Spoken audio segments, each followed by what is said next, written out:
multitâche. Il est multitâche aussi, mais il va trouver que vous travaillez trop, Romain, ce matin. Parce que dans l'idée, de temps en temps, il faut ne rien faire. Effectivement, parce que votre cerveau, c'est un peu comme si c'était une Ferrari. Vous êtes tout le temps en train de penser, tout le temps en train d'être en action, des plans d'action, des réunions, des calls, on s'occupe des enfants, on s'occupe de la maison, on travaille, bref, faire, vous savez faire, mais vous n'avez jamais appris à ne rien faire. Pour autant... Si on dort. Non, parce que ça, c'est dormir, c'est pas ne rien faire. Si, c'est pareil. Non, c'est pas exactement pareil. Vous avez Moi, si je fais rien, je vais m'endormir. Ah, ça, c'est parce que vous êtes fatigué.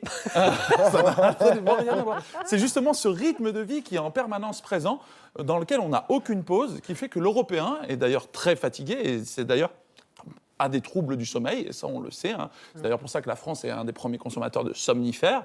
Mais pour autant, apprendre à ne rien faire, on ne l'a jamais fait. Pour autant, vos meilleures idées, vous les avez quand ? Est-ce que vous les avez devant votre tableau Excel en train de faire plein de calculs ? Est-ce que vous les avez lorsque vous êtes en train de travailler en permanence ou avec vos fiches comme ça où vous tentez désespérément de les remplir ?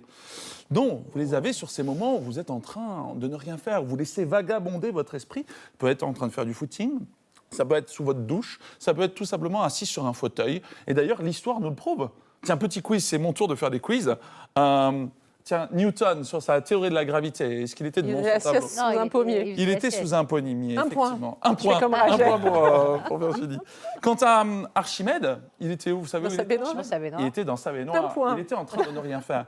Et donc, la question que je vous pose et que je pose aux téléspectateurs, quelque part, c'est quand la dernière fois que vous avez pris le temps de ne rien faire ? Eh bien, c'est maintenant, tenez. Alors, on pourrait le faire maintenant. Et il y a des techniques qui existent qui nous permettent de prendre le temps de ne rien faire. Et une des techniques les plus connues, c'est la méditation.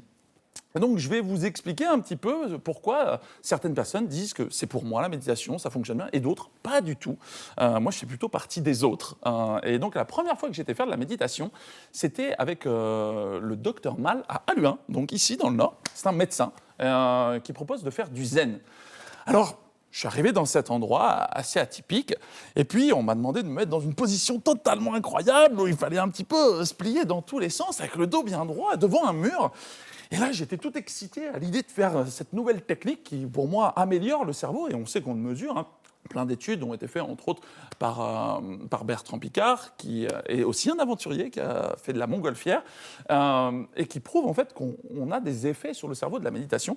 Et donc, j'arrive tout excité devant ce mur blanc.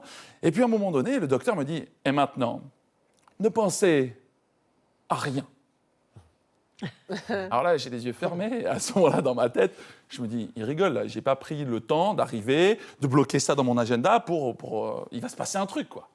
Et là, pendant 20 minutes, silence. J'ouvre les yeux un petit peu à côté en me disant, mais qu'est-ce qu'ils font les autres ? Ils font la même chose, et eux, ils ont l'impression d'aller bien. Alors que moi, ça va pas du tout à ce moment-là dans ma tête. Ça tourne, ça tourne, ça tourne. J'ai plein de choses à penser, mes collaborateurs à appeler, ma femme, les enfants, bref, effet de la méditation, zéro. Tout simplement parce que lorsque votre cerveau est une Ferrari mentale et que vous êtes tout le temps en train de faire quelque chose, il est impossible de vouloir l'arrêter d'un coup. Prendre le temps de ne rien faire va s'avérer un entraînement. Parce que finalement, votre cerveau, c'est une machine à faire des probabilités. Il est soit dans un passé qui n'existe plus, soit dans un futur qui n'existe pas encore. Et quand bien même, là, vous avez le sentiment d'être pleinement avec moi, eh bien non, vous êtes déjà en train d'imaginer. Bah oui, moi, je suis en train de me dire, alors il lui reste 2 minutes 30, est-ce qu'il va réussir à conclure ? Est-ce qu'on aura le temps de faire chanter Amaury ? Est-ce que ça Mais j'écoute quand même. Ça va, ça va. Donc on est là et on est ailleurs. Et donc finalement, prendre le temps de ne rien faire, c'est juste s'asseoir, se foutre la paix, comme dirait Fabrice Midal, qui a écrit un livre d'ailleurs sur le sujet, qui fait aussi de la méditation. Et globalement, c'est s'autoriser le droit de ne pas rentrer en action. Il ne faut pas attendre un résultat à court terme en se disant « ça va me détendre, ça va me calmer ». Non, c'est juste... Il ne faut pas culpabiliser non plus en se disant « il y a la vaisselle à vider ». Et non, c'est juste, on s'autorise le droit de se foutre la paix. Ça peut être le matin de très bonne heure, on se lève un petit peu plus tôt et juste on ne fait rien. C'est tout simplement parce que vous êtes un peu comme une bouteille d'eau remplie de sable. Si vous la secouez tout le temps, vous ne verrez jamais clair. Le meilleur moyen de le faire, c'est de poser la bouteille d'eau, prendre un pas de recul, prendre le temps de respirer et c'est ne rien faire pour mieux faire après. Et finalement, vivre sa vie comme un fractionné, plutôt que de la vivre comme un marathon. Toujours à fond, à fond, à fond. Sinon, eh bien la Ferrari, elle finit où, à votre avis, si elle n'a pas le frein ? Dans le mur. Dans le mur. Donc, entraînez-vous à installer votre frein, quelle que soit la méthode, quelle que soit la manière. Ça vous appartient, c'est donc désormais votre responsabilité.